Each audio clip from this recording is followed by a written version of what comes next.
आज की वीडियो में हम लोग पोषण और पोषण के प्रकार के बारे में पढ़ेंगे। पोषण जीवधारी द्वारा पोषक पदार्थों जैसे कार्बोहाइड्रेट, प्रोटीन, वसा, खनिज, लवण, विटामिन, जल, इन सब को ग्रहण करना और फिर इनका उपयोग करना, इस विधि को हम क्या कहते हैं? पोषण कहते हैं।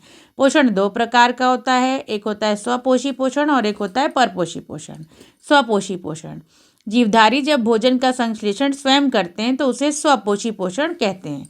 और परपोषी पोषण जब पोषण के लिए जीवधारी दूसरे जीवधारियों पर निर्भर करता है तो उसे परपोषी पोषण कहते हैं। पोषी पोषण दो प्रकार का होता है, एक होता है प्रकाश संश्लेषी और एक होता है रसायन संश्लेषी। प्रकाश संश्लेषी हरे पौधे सूर्य के प्रकाश की उपस्थिति में जल और कार्बन डाइऑक्साइड से संयोग करते हैं और भोज्य पदार्थ का निर्माण करते हैं। इस क्रिया को प्रकाश संश्लेषण कहते हैं। रसायन संश्लेषी क्या होता है? बहुत सारे सूक्ष्म जीव होते हैं, बैक्टीरिया होते हैं, जो सूर्य के प्रकाश की बजाय कार्बनिक पदार्थों से जो रासायनिक क्रियाओं से निकलने वाली ऊर्जा होती है उसका उपयोग करते हैं और फिर भोजन बनाते हैं।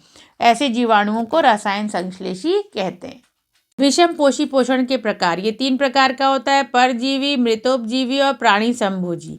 सबसे पहले है परजीवी। जब एक जीवधारी दूसरे जीवित जीवधारी से अपना पोषण प्राप्त करता है तो इस प्रकार के जीवधारी को परजीवी कहते हैं। ये दो तरह के होते हैं।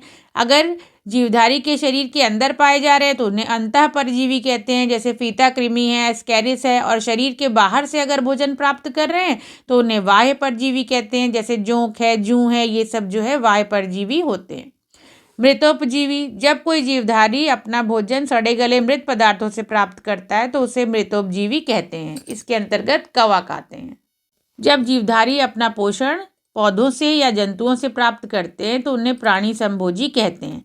इसमें तीन उपसमूह होते हैं, शाकाहारी, मांसाहारी, सर्वाहारी। शाकाहारी ये पौधों से भोजन प्राप्त करते हैं, मांसाहारी ये केवल जंतुओं से भोजन प्राप्त करते हैं, सर्वाहारी ये जंतुओं से भी भोजन प्राप्त करते हैं और पौधों से भी भोजन को प्राप्त करते हैं।